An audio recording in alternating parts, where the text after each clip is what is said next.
Now let's get a bit more information about what to expect during this closure. And joining us is the Federal Controller of Works, Lagos State, Mr. Adedamola Kuti. You're welcome to News Across Nigeria. Thank you. Thank you very much. Now, we know how important the Third Mainland Bridge is, and we still remember when the last repair work was done. What informed this most recent need for tests? Is there any cause for alarm? No, there is no cause for alarm. Maintenance is a regular thing. As a matter of fact, the first investigative test, the dynamic test that was carried out on that bridge, was done sometime in 2008. And we have seen need why we need to carry out, at least in furtherance to that, why we need to carry out further tests to also determine the state of the bridge. It has nothing, there is nothing to worry about. It's just a normal thing. Maintenance can be routine. You have periodic maintenance, you have special maintenance. So it's just one of those things.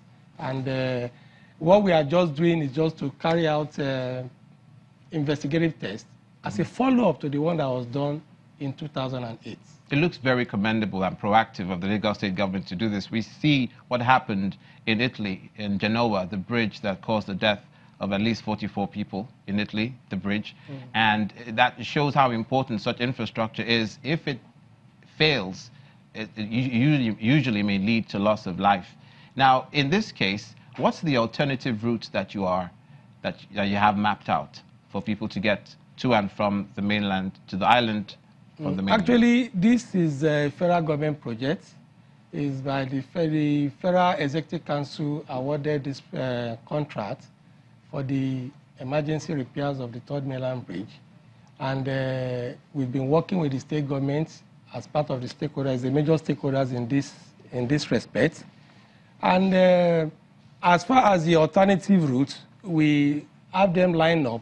To access the island, there are 3 links. You have the Third Mainland Bridge, then the Eco Bridge, and then the Kata Bridge.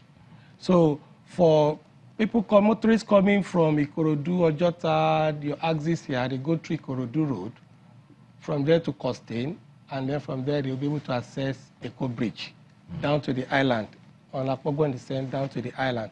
Then for those coming from Songota, Abule Egba, Aziz, they can go through Agege Muto Road. From Agege Muto Road, they will connect Abat Macaulay down to Onyigbo, then to Kata Bridge. And conversely, the same way when you are coming back. We also talked, we heard from the Federal Road Safety Corps some time ago about an alternative route for people that live in Ikorodu, that they should take the waterways. Yeah, because it's, of course, that's another option. For those coming in from Ikorodu, instead of coming towards this side, they can easily come in through the waterways, and then from Ikorodu, just direct to the island. Okay. Direct to the island. It's very,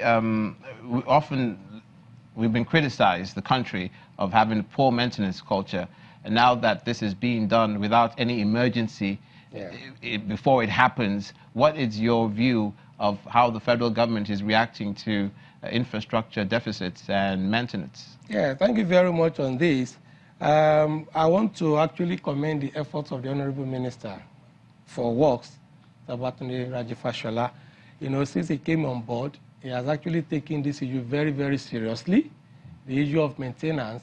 And then in the ministry, we are having special votes, especially this year, in this year's budget, we have special votes for bridge maintenance nationwide. And this is proactive of the government and ensure that all the regular maintenance carried out on all the bridges and our roads, a lot of roads infrastructure. In fact, the government is spending so much on road infrastructure. We hope that this goes on smoothly. We just hope so. Thank you, sir. We can commend the federal government for that. Thank you so much. Thank you very much. Mr. Adedamola Kuti, the Federal Controller of Works, Lagos State.